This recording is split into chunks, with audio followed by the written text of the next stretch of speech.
Hello, I'm Philip Smith, financial planner with Tide Pool Wealth Strategies, dedicated to helping late career professionals navigate the tides of retirement planning with clarity and confidence. This is your retirement planning guide to money management, pursuit of long-term financial growth, and creating an adaptive strategy tailored to your unique and evolving journey. In every episode, I'll share concise, actionable insights to help you plan a retirement of purpose, resilience, and confidence. Welcome to The Perfect Retirement Plan? Welcome to episode 3 of The Perfect Retirement Plan. Today, we're wading into the tide pool of financial curiosity to tackle one of the biggest questions out there. How much money do I need to retire? It's the $1 million question, or maybe the $2 million question, or is it $5 million these days? Let's just say it's the whatever makes you lose sleep at night question. There's no magical number that fits everyone. But by the end of this episode, I'm hopeful that you'll feel more prepared to figure out your number. Now, let's wade in with a little secret. It's not about hitting a perfect number, but understanding how the pieces of your financial puzzle fit together. The key to this answer depends on your retirement cash flow, how much you expect to spend versus how much you have coming in. Specifically, what you spend each month determines what your monthly income need is, and that directly influences how much you need to have saved when you retire. That's the core of today's discussion, where we'll talk about how you can begin to identify that number. First off, everyone's obsessed with that final savings target. But here's the truth. Focusing too much on a magic number is like a kid obsessing over the amount of candy they'll have after Halloween, when you don't even know how many houses you'll visit. The real question is, what's your retirement cash flow? In plain English, how much money do you need coming in each month to live the life you want without having to panic over every Amazon purchase? Let's get real. Your cash flow is about what comes in and what goes out, and it is the lifeblood of any good financial plan. If you've got more going out than coming in, you'll need more saved up. But if you're managing your expenses well, you might not need as much as you think. So, it's time to balance your future income against your expenses. Simple, right? Well, sort of. But don't worry, we'll break it down. First, let's talk income. Have you identified what your sources of income will be when you no longer have employment income? For most, Social Security will be a base level of income, but it's usually not enough on its own. Some of you might have pensions, lucky you. Others might have rental properties or annuities kicking in some extra dollars. But the big player for many of us, it's your retirement savings and investments. Your retirement accounts need to do some heavy lifting, and it's important to know how much you can pull out each year without running out of money. Enter the 4% rule, a guideline suggesting you can withdraw 4% of your investments each year. But hold on, it's not the gospel truth. Like most rules of thumb, it's more of a guideline than a law. It's flexible, not set in stone. The other piece to the cash flow equation is expenses, what you spend each month. And this can be tricky because retirement spending isn't always what you think. You might assume you'll spend less, but many find themselves spending more, especially in the early years. Travel, hobbies, home projects, all those I'll do it when I retire plans, they can add up fast.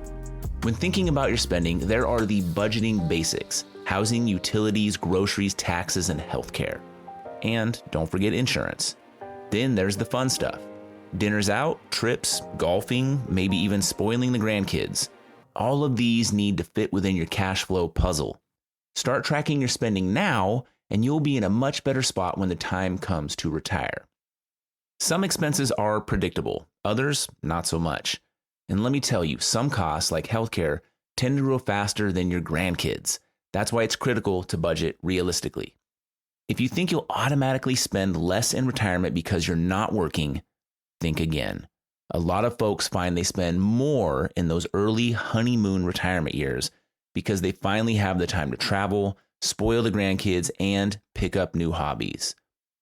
Okay, so expenses help us identify the financial need. Now, let's talk about withdrawal rates. Taking too much money too early can drain your nest egg faster than a teenager discovering your credit card. On the flip side, pinching pennies when you could be enjoying life isn't the goal either. As I've put it to many clients, the goal isn't to achieve high score upon your death. It's not about dying with as much money as possible. It's about living the life you want with the money you've saved and having enough left near the end of your life to take care of your care needs. Let's get back to the 4% rule. Here's the gist. It's a decent starting point for figuring out how much you can take from your retirement accounts each year, but 4% as a rule is rigid. In retirement, financial flexibility is key. Some years your investments might perform great and you can afford to withdraw a bit more. Other years when the markets are rocky, you might need or want to cut back. This is what's called a dynamic approach, being ready to adjust based on what's happening with your investments because, as the disclosure goes, all investing involves risk, including the possible loss of principal. And of course, there is no assurance that any investment strategy will be successful. So, having a strategy for down years is crucial because you don't want to get caught short. A cash reserve for market downturns can make a big difference.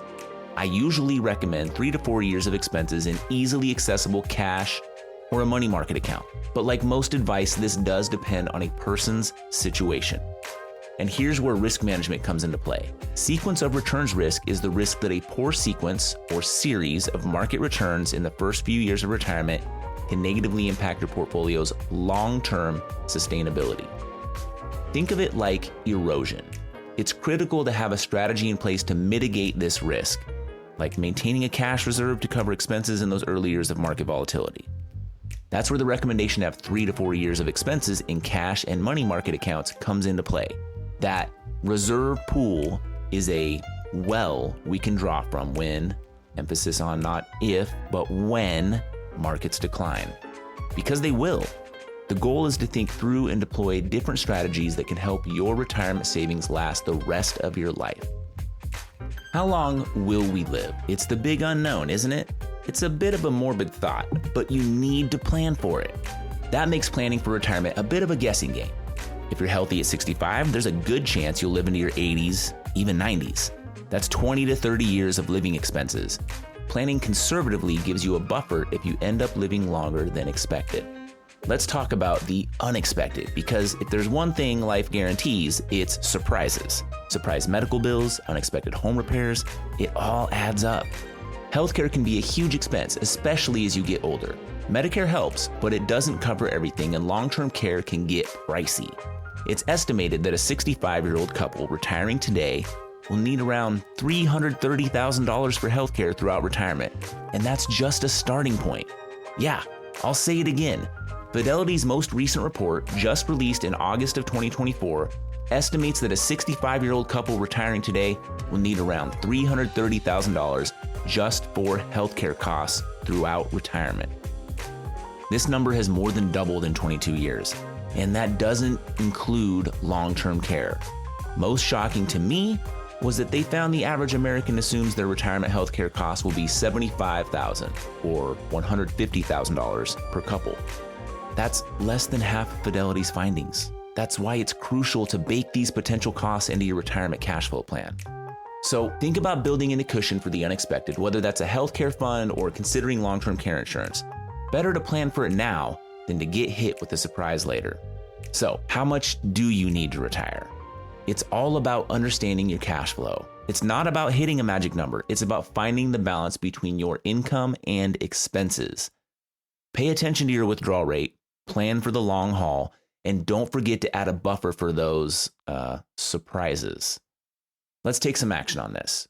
Here's what you could do this week. Review your current income and expenses. See where you're at and think about what it might look like in retirement. If you're not sure where to start, a financial planner can help put the pieces together and bring some clarity to the long-term picture. A secondary action item, start thinking through those unexpected scenarios. If there's a medical emergency or a tree branch falls and damages your roof, what's the plan for taking care of those expenses? Planning for different scenarios will help you feel more confident about your plan for action when a situation arises, because they will. Thanks for tuning in to this episode of The Perfect Retirement Plan. Remember, it's not about having the smartest financial advisor, the most money saved, or the highest probability of retirement success. The perfect retirement plan for you is the one you act on.